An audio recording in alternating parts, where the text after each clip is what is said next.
Banyak Ibu. Tina, Bu Tina. Tina nggak masuk. Itu ada. Ada ya. Masuk semua ya, alhamdulillah. Alhamdulillah. Oh, itu yang nggak masuk. Agung bolos. Agung balik. Sama Dede.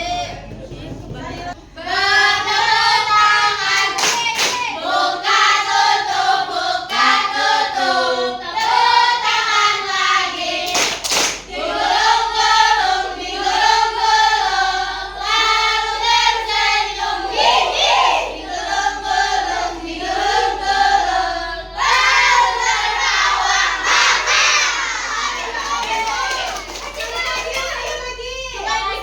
Yang cepat Bu. Ya Bu. Ibu ada kurisnya mau luncak ya Bu ya. Coba Ibu sekali lagi Bu. Kecepatan. Sekali lagi, 1, 2, 3. Buka tutup, buka tutup, tepuk tangan. Buka tutup, buka tutup, tepuk tangan lagi. Digulung-gulung, digulung-gulung, lalu tersenyum gigi. Digulung-gulung, digulung-gulung, lalu tertawa. Lagi Bu, panci. Ayo. Jangan menonton video, tolong disimak baik-baik.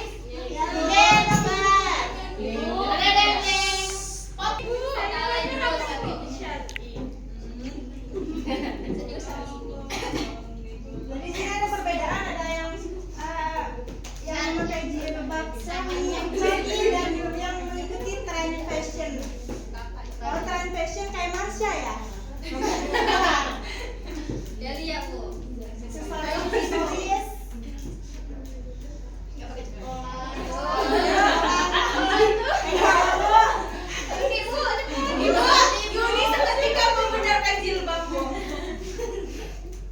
Tuh fotonya, oke.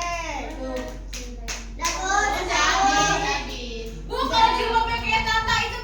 Astagfirullah.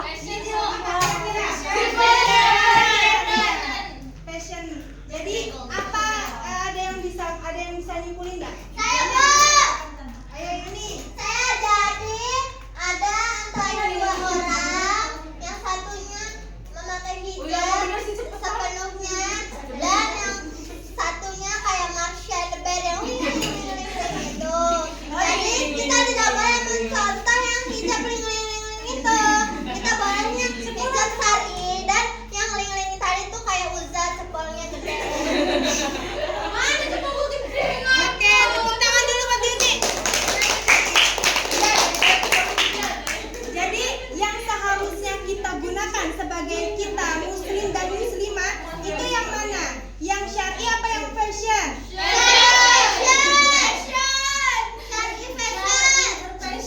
Syar'i yang berfashion. Ibu yang dipakai itu syar'i berfashion ya? Iya, iya. Bu totalnya. Nanti. Oke. Kita akan membahas terkait busana muslim atau muslimah yang menutup aurat. Aurat itu apa sih, anak-anak? Aurat. Apa Bu? Aurat. Aurat berarti malu, aib dan Aib dan buruk. Aurat itu berasal dari bahasa awira, yang artinya hilang perasaannya. Jadi kalau misalkan digunakan sebelah sana aurat tadi apa? Aib. Jadi kalau aurat itu digunakan untuk mata, artinya hilang pandangannya gitu, lenyap gitu, hilang cahayanya.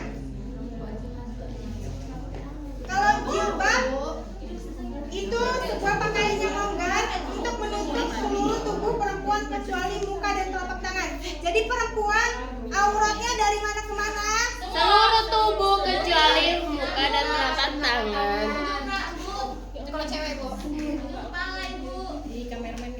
Ya, kalau perempuan seluruh tubuh kecuali telapak tangan dan Muka. wajah. Ya. Kalau laki-laki auratnya dari mana ke mana? Dari pusat. Laki-laki dari pusat ke kepala. Itu loh.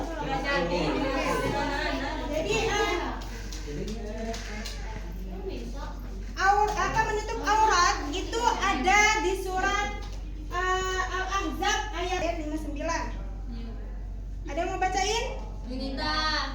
Bareng-bareng aja Bu. Ya, bareng-bareng ayo. Bismillahirrahmanirrahim. Ya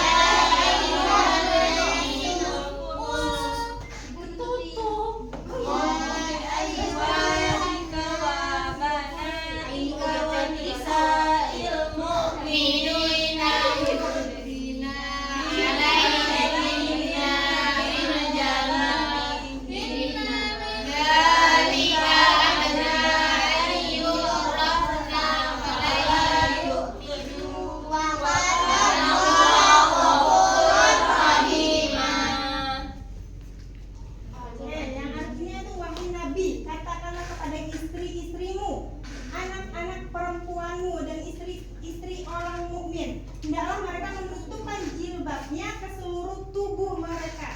Yang demikian itu agar mereka lebih mudah untuk dikenali sehingga mereka tidak diganggu dan Allah Subhanahu wa taala Maha Pengampun Maha Penyayang. Jadi Allah menyuruh Nabi, meminta Nabi untuk katakanlah kepada istri-istrimu, anak-anak perempuanmu dan juga istri-istri orang mukmin. Berarti seluruh perempuan istri-istri orang mukmin itu harus menutup auratnya seluruh badan, artinya seluruhnya kecuali apa tadi, telapak tangan dan wajah. Untuk apa? Supaya bisa dikenali sebagai apa? Sebagai orang mukmin. Untuk membedakan antara orang mukmin dan yang kafir. Selanjutnya ada An-Nisa ayat 3 Surat An-Nur ayat 31. Di situ juga ditegaskan lebih rinci terkait hukum untuk menutup aurat. Itu ada tata cara berpakaiannya. Ya, jadi Islam mengatur kita tata cara berpakaian supaya menutup aurat. Yang pertama untuk bagi laki-laki itu wajib untuk menutup aurat dari mana tadi? Pusar hingga Lutut. kemudian menggunakan pakaian sederhana dan rapi gitu. Kalau cowok pakainya rapi gitu kan enak dilihatnya ya. Terus memulai dari sebelah kanan itu adalah sunnah. Apapun kita mengerjakan apapun itu harus dilakukan dimulai dari sebelah kanan. Pakai baju, pakai sendal, makan gitu. Bu, tapi saya dari palak dulu, Bu. Iya, dari pala kan ke kanan dulu. Oh, iya. Kemudian tidak menyerupai pakaian orang kafir. Gitu. Pakaian orang kafir yang seperti apa? Yang tidak sesuai dengan Syariat Islam. tentunya. Yang tadi Bu ya? Iya, betul. Itu. Kemudian tidak memakai emas dan pakaian sutra dan tidak memakai pakaian wanita, tidak menyerupai wanita. Laki-laki boleh nggak pakai androk? Nggak boleh. Boleh Bu, kan saya kayak Iya, boleh dong, gitu kan. Tetapi kalau menyerupai wanita, pakainya yang bajunya yang seperti wanita itu tidak diperbolehkan. Lanjut untuk tata cara berpakaian bagi perempuan, sama harus menutup aurat. Tidak menampakkan perhiasan kecuali yang biasa tampak seperti cincin dan gelang. Biasanya kalau perempuan pada pakai cincin, gelang gitu kan ya, itu nggak apa-apa. Tapi kalau yang berlebihan, terlalu mencolok gitu, gimana? Kalung nggak boleh. Iya, kalung nggak boleh karena kan gimana makanya kita pakai jilbab, gitu kan? Masa mau dibuka di jilbab? Ya kan ditutup. Tidak menampakkan, ya kan? Tidak menampakkan. Kemudian memanjangkan kerudungnya hingga ke dada. Di sini udah belum manjangin kerudungnya hingga ke dada. Ya, itu sesuai tata cara dalam Islam ya, harus menutup sampai dada. Kemudian tidak boleh memakai pakaian yang ketat dan tipis. Masih ada nih yang pakai yang ketat dan tipis? Masih. Kita nggak ada ya? Ada ya. Di sini kan baik-baik anak-anaknya, jadi kayaknya nggak ada yang ketat-ketat, ya kan? Cantik-cantik baik-baik ya. Terus dilarang memakai pakaian yang senono gitu ya. Serono ya Bu, itu sedang. Kayak yang tadi kayak ketat, terus pakai hijab tapi ketat juga itu tidak boleh ya. Kemudian bagaimana kita menerapkan perilaku mulia?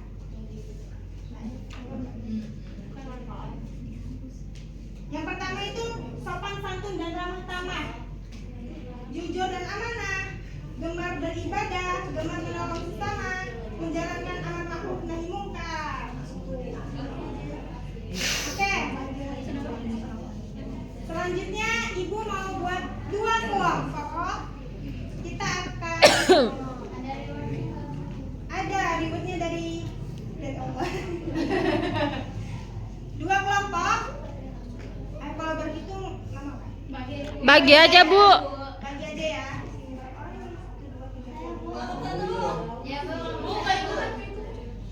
Jadi dari sini, dari Yuni, Sri ke sana kelompok 1, dari Sela, Zakia ke sini kelompok iya kelompok 2. Sini.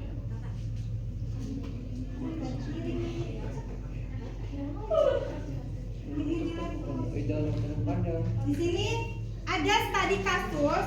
Tiap kelompok harus menyelesaikan pertanyaan-pertanyaannya. Ini kelompok 1 Yuni. Ya, Bu. Kelompok 2.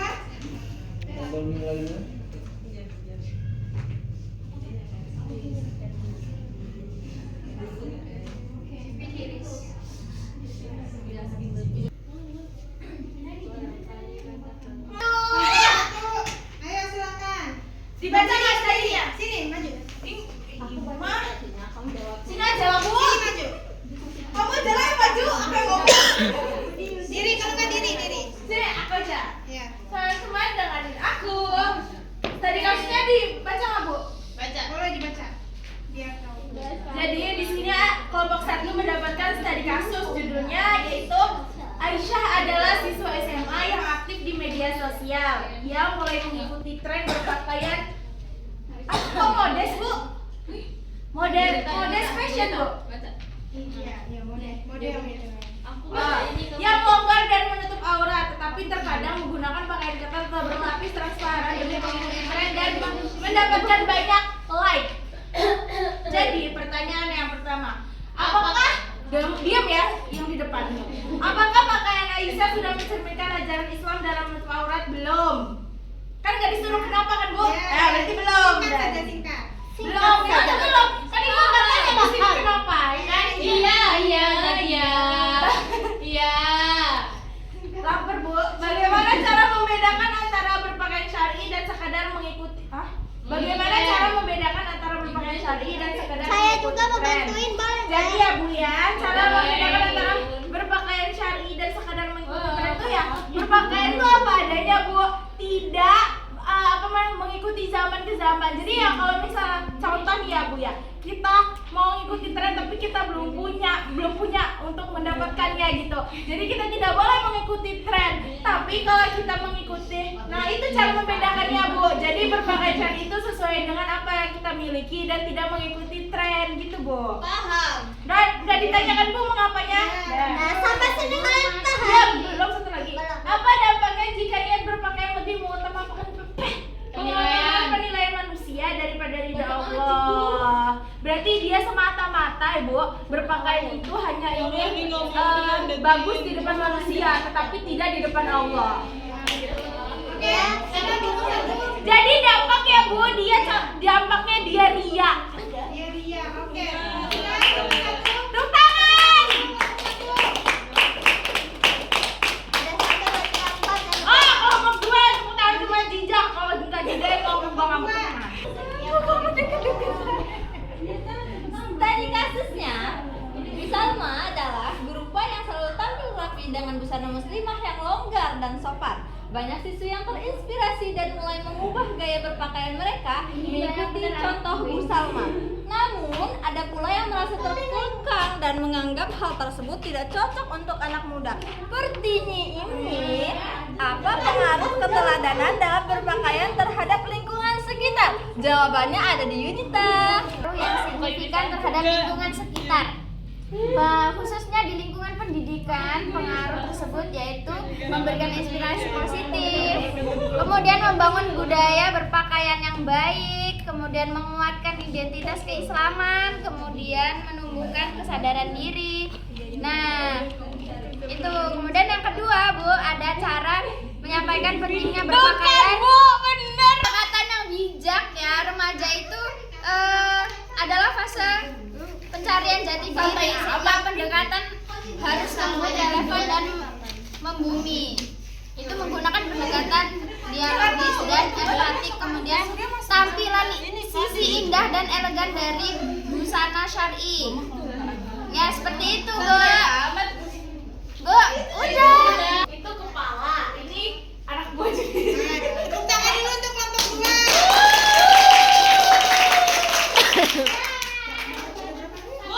Oke, itu tadi yang bisa dipahami aurat.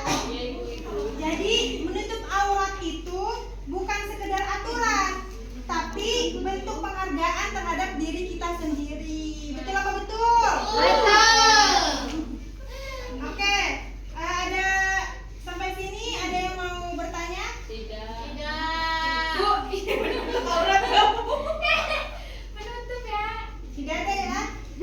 Kalau tidak ada, ibu akan kasih tugas untuk minggu depan ya. Kalau tugasnya individu, dengarkan, ini tugas buat minggu depan.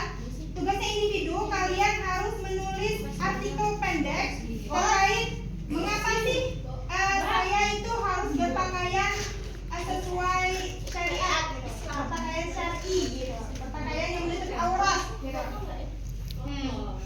Oke, tugasnya dikerjakan. Dikumpul nggak, Bu? Ya dikumpul dong, dikumpul minggu depan. Kalau nggak kumpul, Kalau nggak kumpul, sedih tidak artikel dikumpulnya minggu depan, Bu. Iya.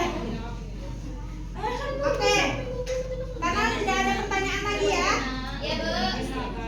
Kalau gitu, alhamdulillah pembelajaran kita hari ini telah selesai. Alhamdulillah. Kita ucapkan alhamdulillah. Kita tutup dengan alhamdulillah. Alhamdulillah. Ya, sebelumnya tepuk tangan dulu dong untuk hari ini. Ingat ya, kita harus tetap mempertahankan berpakaian kita dengan menutup aurat, gitu kan, memakai jilbab yang menutup dada gitu. Oke, itu saja yang dapat ibu sampaikan. Lebih dan kurangnya ibu mohon maaf, kepada Allah ibu mohon ampun. Kita tutup pembelajaran kita kali ini dengan doa kafaratul majelis.